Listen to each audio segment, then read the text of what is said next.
Hello everyone, नमस्ते। मेरा नाम रवि कुमार सिहाग है। मैंने यूपीएससी सिविल सेवा परीक्षा 2018 में 337 रैंक प्राप्त की है।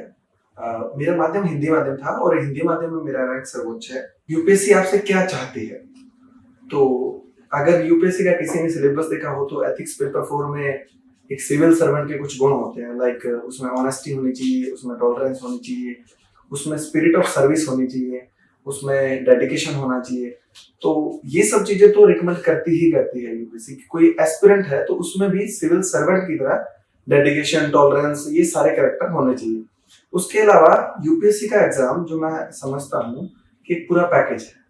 जैसे प्रीलिम्स में क्या होता है, प्रीलिम्स में आपका वास्ट नॉलेज देखते हैं कि आप कितना डीप किसी चीज को पढ़ सकते हैं, कितना आपने एनालिसिस किया है कोई टॉपिक का, कितना अंदर की तहें आपने खंगाली हैं।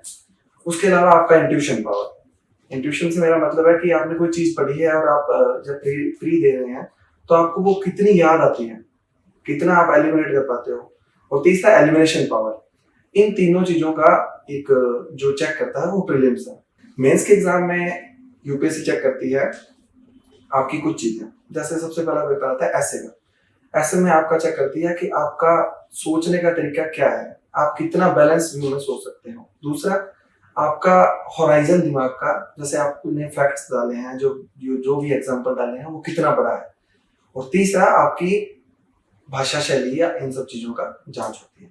दूसरा है जीएस का पेपर, वो आपका है आपका प्रेजेंटेशन स्किल का, कि आपने कितने अच्छे से अपने आंसर को प्रेजेंट किया, क्योंकि बहुत कम वर्ड्स में बहुत ज्यादा चीजें वो पूछते हैं। तो ये सब आपके उसमें पूछते हैं। तीसरा ऑप्शनल पेपर होता है, जो भी आपके जिस सब्जेक्ट पे आपकी अच्छी पकड़ है उसका चेकिंग होती है। और 2 पेपर भाषा के होते हैं, इंग्लिश और आपकी जो भी रीजनल लैंग्वेज है वो। उसमें संविधान की जो 8वीं अनुसूची है उसकी 22 भाषाओं में आप कोई भी भाषा ले सकते हैं। और उसके बाद में आपका पर्सनैलिटी टेस्ट होता है, जो नॉलेज के साथ साथ आपकी जो व्यक्तित्व है उनके अन्य पक्षों पर भी, जैसे आपके किसी मुद्दे पर क्या राय है, आप कैसे स्टैंड लेते हैं, आपकी प्रॉब्लम सॉल्व कैसे करते हैं, आप में विचारधारात्मक तटस्थता है या नहीं है। तो ये सब पूरा का पूरा एक तरीके से पैकेज है ये, जो यूपीएससी की जो परीक्षा है वो आपकी जांच करती है। और अगर आप इन सभी मानकों पर खरे उतरते हैं तभी आप यूपीएससी को निकाल सकते हैं।